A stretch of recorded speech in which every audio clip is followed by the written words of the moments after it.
Bawal na daw kumpiskahin yung lisensya mo kapag nahuli ka. Pero hindi sa lahat ng panahon. At sa pagsettle ng mga traffic violation mo, yung multa mo, 15 days, working days, calendar days, ano ba talaga? Yan ang pag-uusapan natin base sa mga latest update ni LTO.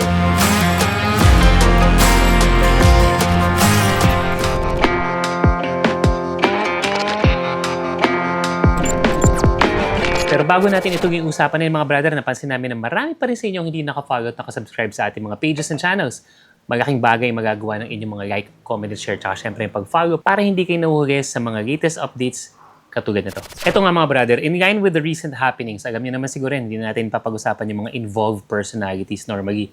Napansin niyo dito sa Motor ni Juan, hindi tayo nakikialam sa issues ng iba. But when the issue and the update already involves us, kumbaga damay na tayo sa mga updates, then it's about time that we talk about it at ihatid sa inyo itong mga updates ito. Si Department of Transportation ay inorderan si LTO, sinabihan si LTO to temporarily suspend ang pagkumpiska ng lisensya if they are reprimanding someone for traffic violations. Sa madaling salita, hindi pwedeng kumpiskahin yung mga lisensya natin sakaling tayo ay mahuli for any traffic violations. That is already effective immediately. Ngayon na, actually nagsimula yun specifically mga January 9 sa pagkakatanda ko. Mapapansin kasi natin yung lumang proseso is that when we commit a traffic violation at tayo ay na-reprimand, nahuli, na para o kung ano pa man, kinukuha yung lisensya natin. Tapos dadagin either sa LGU or sa LTO para doon natin tutubusin. Magkakaroon lang tayo ng pinaka-ticket citing our violations at doon na, para makuha yung pinaka-lisensya natin, yung physical card natin, ay doon naman natin kukunin sa kung saang authoritating body itinurn over yung ating lisensya. So, yung proseso na yan mga brother ay pansamantalang ipinatitigil.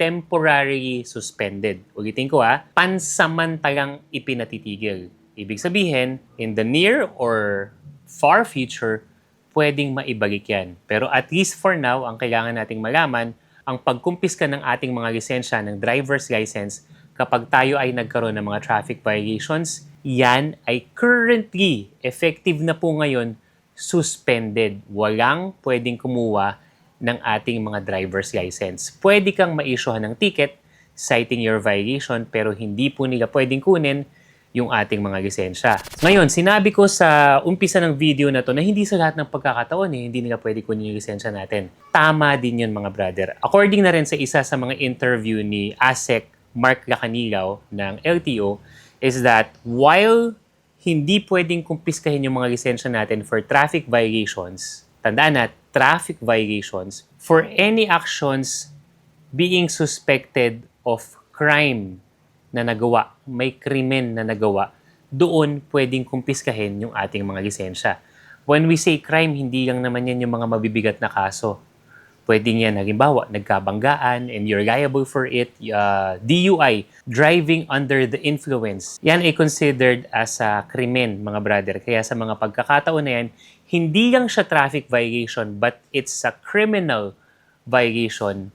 Then, pwedeng kumpiskahin yung mga lisensya natin. Sana hindi naman tayo umabot sa ganun. No? Wala naman siguro or sana wala sa ating nag-iisip na mag-commit ng mga krimen na ganyan. Ulitin ko traffic violation, no confiscation of license. Yung mga illegally park, illegal switching lanes, reckless driving not resulting to any property damage o kung ano man, then hindi pwedeng kumpiskahan yung lisensya natin sa ngayon.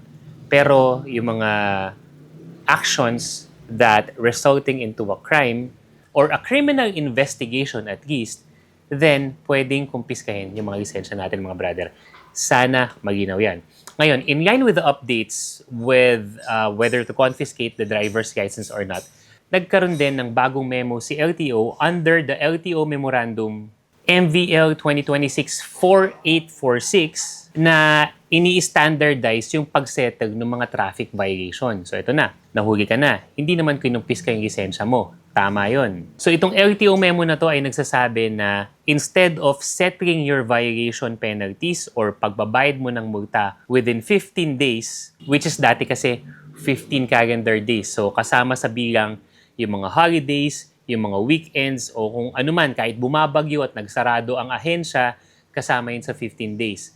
Given this latest LTO memorandum, binabago na yan from 15 calendar days to 15 working days. Ang ibig sabihin ng 15 working days, yung mga weekday lang, yung mga araw na may pasok ang LTO.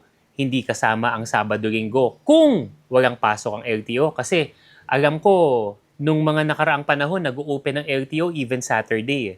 So, depende yan mga brother ha. Again, working days. Yan ang pahayag ni LTO. Hindi rin kasama yung mga holidays, yung mga special holiday, legal holidays or regular holidays rather, basta't walang pasok si LTO. Yan maginaw yan mga brother. So, you count the 15 working days, hindi kasama yung mga declared holiday at mga walang pasok, lalong-lalo na specific sa ahensya ni LTO.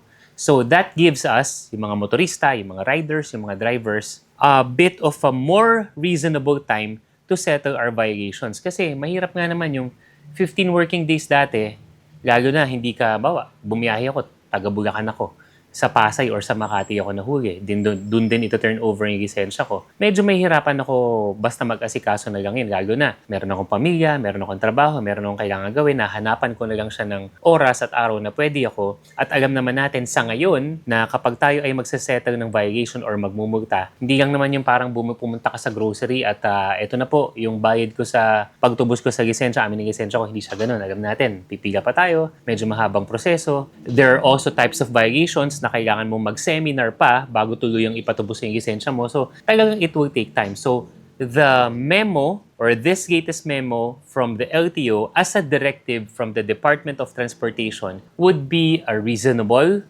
timeline and big help for us bilang mga rider at mga driver. O tandaan mga brother itong memo na to ay ina-apply prospectively, hindi retroactively. Ano ang ibig sabihin nun? Pag sinabing prospectively, magsisimula lang itong memo na to na applicable on the date that it was issued, on the date that it was approved, which is January 9. So halimbawa, nahuli ka nung January 8, January 9 lumabas ang memo, nahuli ka January 8. Hindi ka pa saklaw ng memo na to. Ibig sabihin, instead of having 15 working days, meron ka lang 15 calendar days. Walang weekend, holiday, kasama lahat yan. Sana nagets natin yung mga brother Ang retroactive kasi, pati yung mga nakaraang kaso prior to January 9, kasama yun, dama yun. Hindi po ganun. This memo is applied prospectively. Ang sakop lang po nito ay ang mga mauhuli from January 9 onwards. Before January 9, doon ka pa rin sa dating policy or doon ka pa rin sa dating nakagawian na papasok. Halimbawa na lang, ulitin ko, instead of having 15 working days, 15 calendar days lang ang meron ka if you were caught or if you were penalized at meron kang violation prior to January 9. Sana maginaw yun mga brother kasi baka naisip mo, nahuli ako January 5 or January 7. Okay na, naglabas ng memo si LTO January 9. Meron pa akong 15 working days, tsaka ako na asikasuhin yun. Hindi ganun mga brother. Asikasuhin mo na lang kaagad. Tandaan natin nga kapag yan ay hindi natin inasikaso within the prescribed time frame, whether yung dating 15 calendar days or the 15 working days now, yung lisensya natin is subject to suspension and revocation depending dun sa kaso natin. And syempre, depende na rin sa sitwasyon. Wag naman sana on certain rare instances na may mga talagang emergency na nangyari that cost us within reasonable grounds na hindi makapunta within the prescribed timeline, then kayo na makikipag-usap sa LTO nun. Mas maganda kung meron kayong supporting documents to reason or to justify kung bakit hindi natin naasikaso yung pagbayad ng fine o pag-asikaso ng mga multa natin within the prescribed timeline. So yun nga mga brother, quick update lang when it comes to the driver's license confiscation na bago na ang proseso ngayon at ang prescribed timeline, bagong timeline na prospective, effective, moving forward na 15 working days na. Mabilisan lang. Kaya dapat lagi kang updated. Follow ka na dapat sa mga social media pages ng Motor 1 tulad ng TikTok, Facebook, Instagram, and YouTube for more updates like this. Kailangan load ng video para tayo magpapahuli sa mga itong balita. Till your next video mga brother.